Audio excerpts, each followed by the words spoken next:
नमस्ते, मी पूजा. माझ्या मराठी यूट्यूब चॅनलमध्ये स्वागत आहे. आज आपण बनवणार आहोत प्रीमिक्स गुलाबजामुन.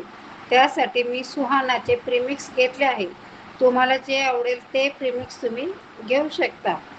तर आज आपण बनवणार आहोत 100 ग्रॅम प्रीमिक्सचे गुलाबजामुन. त्यासाठी थोडेसे दूध घेऊन कणिक बांधून घ्या. कणिक बांधून झाल्यावर त्याचे छोटे छोटे बॉल तयार करा. तेल किंवा घीमध्ये ते छोटे छोटे बॉल तुम्ही तळून घ्या सोनेरी रंगावर.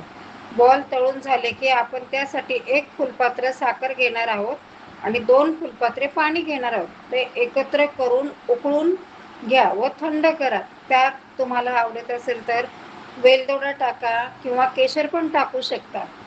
बॉल थंड झाले की त्या पाण्यामध्ये ते बॉल टाका. सुंदर आपले गुलाबजामुन तयार झाले आहेत.